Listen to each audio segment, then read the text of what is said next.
nak wis dipun menteri mugi-mugi anggenipun kagungan ajak Pak Kadeni ndapaken putranipun putrinipun ing benjing supaya menika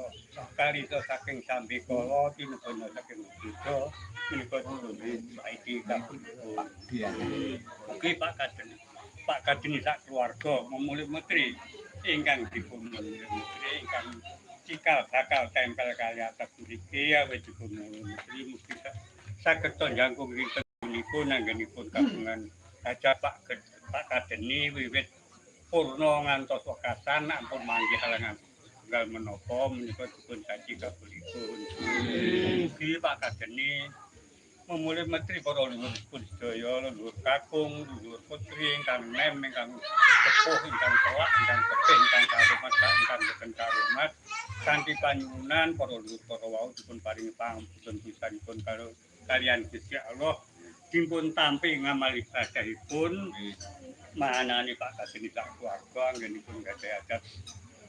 ndapaken putranipun ing benjing supaya menika mugi tansah pinaringan dalem menika dipun janji kabudipun. Lan ugi ngawontenaken menteri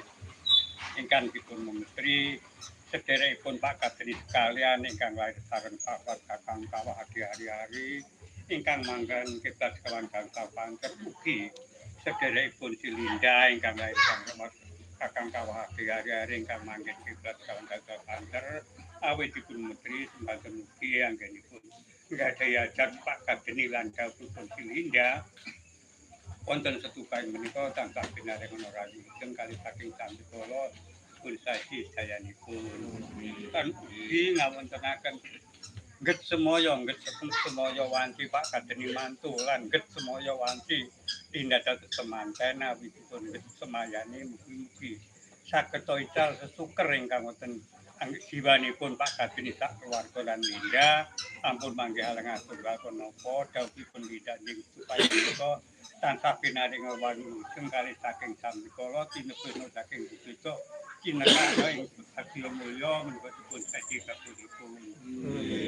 Anupi ngawontenaken punerrak judul menika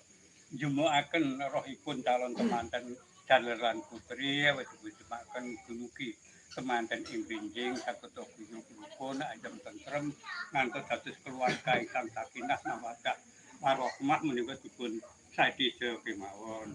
Anupi ngawontenaken sengkala ingkang sampun gumawa ingkang dendel gumawa saking ngajeng wingking kanan kiri ngandhap amingkil amit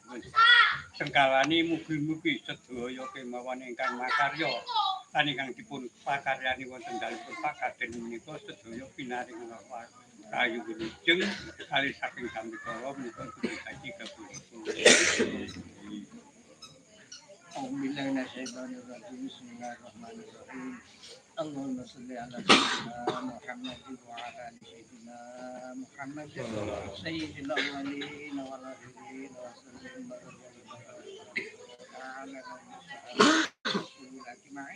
Bismillahirrahmanirrahim.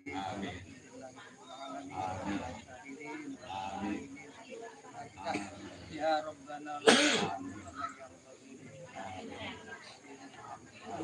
Allahumma salli ala Allahumma inni as'aluka Allahumma Amin.